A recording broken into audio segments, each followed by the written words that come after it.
एक बार की बात है, कृष्ण और अर्जुन एक रास्ते से जा रहे थे। रास्ते में उसे एक भिखारी नजर पड़ी जो कटोरे लेकर के भीख मांग रहा था। जात से वह ब्राह्मण था। तो अर्जुन को दया आ गई। अर्जुन ने सोचा कि इस भिखारी को कुछ हम दे देते हैं। उन्होंने अपने जेब से एक सोने से भरी मुद्राओं की पोटली निकाल करके उस ब्राह्मण को दे दिया। जब ब्राह्मण उस पोटली को लेकर के जा रहा था तो बीच रास्ते में जंगल पड़ा। जंगल में कुछ लुटेरों ने उस पोटली को उसे छीन लिया। अगली सुबह फिर से वो ब्राह्मण भिखारी का वेश बना करके कटोरा लेकर के भीख मांगने लगा।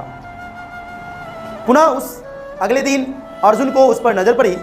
अर्जुन ने पूछा कि मैंने आपको कल सोने से भरी मुद्राओं की एक पोटली दिया था, फिर भी आप आज भीख मांग रहे हैं, इसकी कारण क्या है? तो उस भिखारी ब्राह्मण ने बताया कि देखिए, जब मैं लेकर के जा रहा था, रास्ते में जंगल पड़ता है, उस जंगल में लुटेरों ने मेरा पोटली चुरा लिया।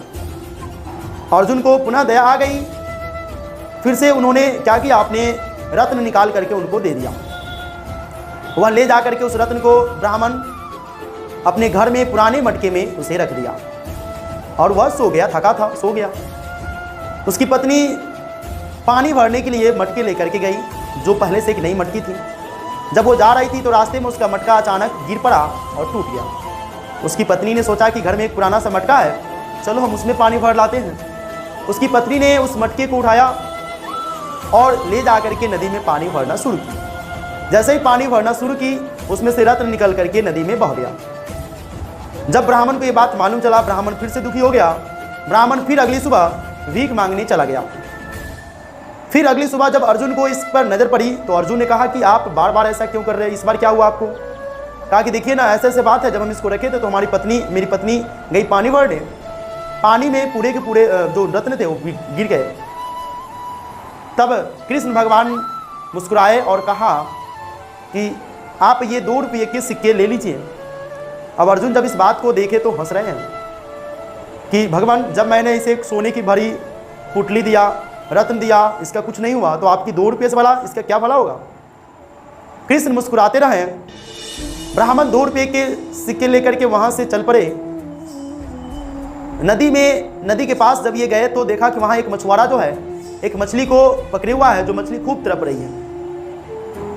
मछुआरा से इस मछली को छुड़ाने के लिए ब्राह्मण को दया आ गई। कहा कि इस कैसे मछली तड़प रहा है, चलो हम इस 2 रुपया दे करके इस मछली को खरीद लेते हैं। 2 रुपया दे करके उस मछुआरे से ब्राह्मण ने उस मछली को खरीद लिया और उस मछली को ले जाकर के पानी में जैसे ही रख रहा था, उसमें से रत्न निकला और मछली पुनः पानी में वापस चली गई। अब वो रत्न लेकर के जब जा ही रहा था कि जंगल पड़ा। अब वो लुटेरा सबको डर लग गया कि पता नहीं ये हमारे पीछे आ रहा है, अगर ये पहचान लिया तो राजा के पास जा करके कंप्लेन करेगा और हम लोगों को फांसी हो सकती है। सभी लुटेरों ने आकर के ब्राह्मण देवता के पैर पड़े और उसकी सोने की पोटली जो कृष्ण के साथ जो अर्जुन थे वो दिए थे, वो उसका वापस आ गया। घर गए, वो खुशी खुशी से रहने लगे। अगली सुबह जब अर्जुन और कृष्ण जा ही रहे थे तो देखा अर्जुन कि ये आदमी 2 रुपये के सिक्के से इतनी बड़ी महल बना लिया, खुश भी हो गया। तो अर्जुन ने कहा कि भगवान, आप इसका राज बताइए कि हमने जब इसे इतनी सारी धन संपत्ति दिया, फिर भी ये भिखारी ही भिखारी रहा, और आप 2 रुपये के सिक्के दिए और ये इतने बड़े महल बना लिया, इतना सुख संपत्ति से रह रहा है। तो कृष्ण भगवान ने जवाब दिया कि देखो, जब तुम दे रहे थे तो ये अपने भलाई के बारे में सोच रहा था, सिर्फ और सिर्फ अपने भलाई के बारे में सोचा, इसीलिए इसकी सारी की सारी संपत्ति चली गई। और जब मैंने इसे 2 रुपये के सिक्के दिए तो ये मछली को बचाने के लिए उसे बचाया और तुम्हारा दिया हुआ रत्न वापस आ गया।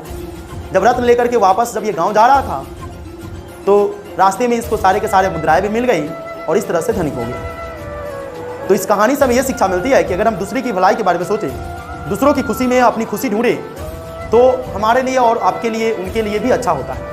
यानी दूसरों की खुशी में ही खुशी है, इससे भलाई होती है और हमें दूसरों की भलाई करनी चाहिए। वीडियो पसंद आया तो वीडियो को लाइक कर दे, चैनल को सब्सक्राइब कर ले।